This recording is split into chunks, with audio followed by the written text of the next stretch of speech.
Hai Peanut Gengs. Dari kecil kita udah diajarin sama orang tua buat gak ngebuang-buang makanan yang kita konsumsi ya. Sebab di luar sana masih banyak orang kelaparan dan mengkonsumsi makanan yang berbahaya. Waduh, kira-kira seperti apa aja ya guys makanan tersebut? Eits, tapi sebelum kita mulai, aku mau ingetin dulu nih buat klik subscribe dan aktifkan lonceng notifikasi kalian biar gak ketinggalan updatean seru lain dari TSP ya.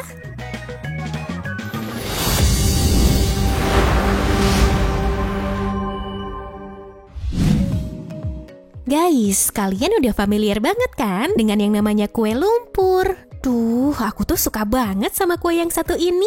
Cemilan tradisional yang punya tekstur lembut dan licin seperti halnya lumpur. Santan, kentang, tepung terigu, dan telur jadi bahan utama pembuatan kue ini. Tapi, tahukah kalian guys, kalau di negara Haiti, tepatnya di wilayah Como Cité Soleil, juga terdapat kue lumpur yang jadi makanan orang-orang kurang beruntung di sana. Bukan kayak di Indonesia yang bahan utamanya berasal dari olahan makanan, tapi kue lumpur ini berasal dari lumpur asli yang dikeringkan loh guys. Walah, itu gimana mereka makannya ya? Kalau aku sih udah muntah duluan di gigitan pertama nih. Phew, tapi mungkin karena belum kebiasa aja kali ya. Mud cake yang juga disebut bonbonte bagi orang Haiti dari lumpur ini nantinya akan ditambah dengan campuran air, mentega, serta garam untuk menambah kenikmatannya guys. Awalnya sih makanan ini sebagai alternatif untuk menghindari rasa lapar bagi masyarakat miskin Haiti. Namun karena tingkat kemiskinan tinggi dan harga pangan yang tak terjangkau, kue lumpur ini pun jadi semacam makanan yang lumrah buat dikonsumsi nih. Bahkan ya guys, sudah bisa dibilang sebagai makanan pokok. Ya, kalian bisa bayangin aja, dengan tanah yang tandus dan penghasilan penduduk miskin sekitar 7.000 hingga 30.000 rupiah, pasti sulit untuk memenuhi kebutuhan hidup yang ideal. Nah, makanya kue lumpur ini jadi alternatif untuk bisa hidup, guys. Duh, miris banget ya. Bersyukur banget nih guys, kita yang masih bisa makan enak dan tidur nyenyak.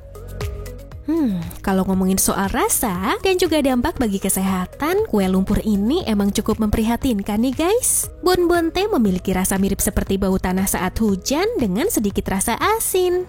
Mengkonsumsinya juga sebetulnya cukup berbahaya loh guys, karena dapat memicu malnutrisi, kerusakan gigi, dan juga sakit perut. Tapi mau gimana lagi ya guys ya? Kalau kondisi seperti itu, apa aja deh buat pengganjal perut emang dimakan, ketimbang lapar dan jadi sakit yang lebih parah. Selain itu, pembuatan kue lumpur ini juga nggak rumit sama sekali loh. Warga Haiti hanya perlu mencampurkan lumpur dengan bahan-bahan yang tadi udah disampein. Lalu, olahan itu dibuat pipih sedemikian rupa dan dijemur di halaman rumah mereka, mirip kayak jemur gabah di kampung-kampung. Kita doain ya guys, biar negara Haiti bisa lebih maju dan gak harus makan makanan kayak gitu lagi ya.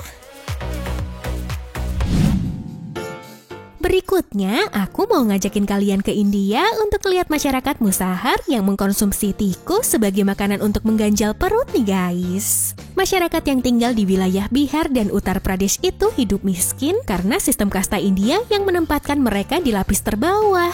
Warga Musahar nggak punya lahan dan ternak untuk kebutuhan hidup sehari-hari.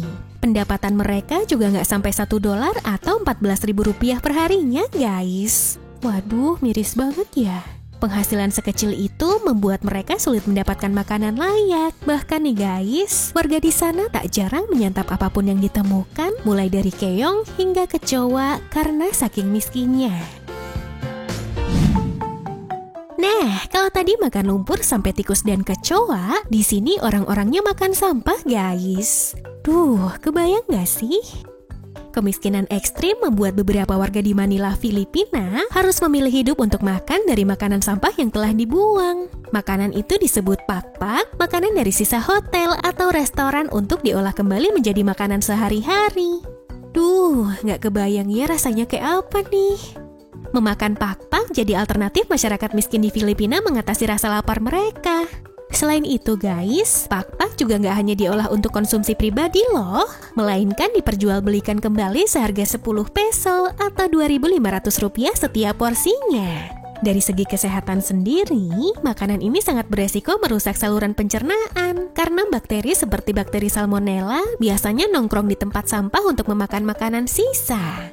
Orang yang mengkonsumsi pak-pak juga dapat terserang infeksi, serta penyakit berbahaya yang berujung pada kematian. Waduh, ini mah udah miris banget ya guys.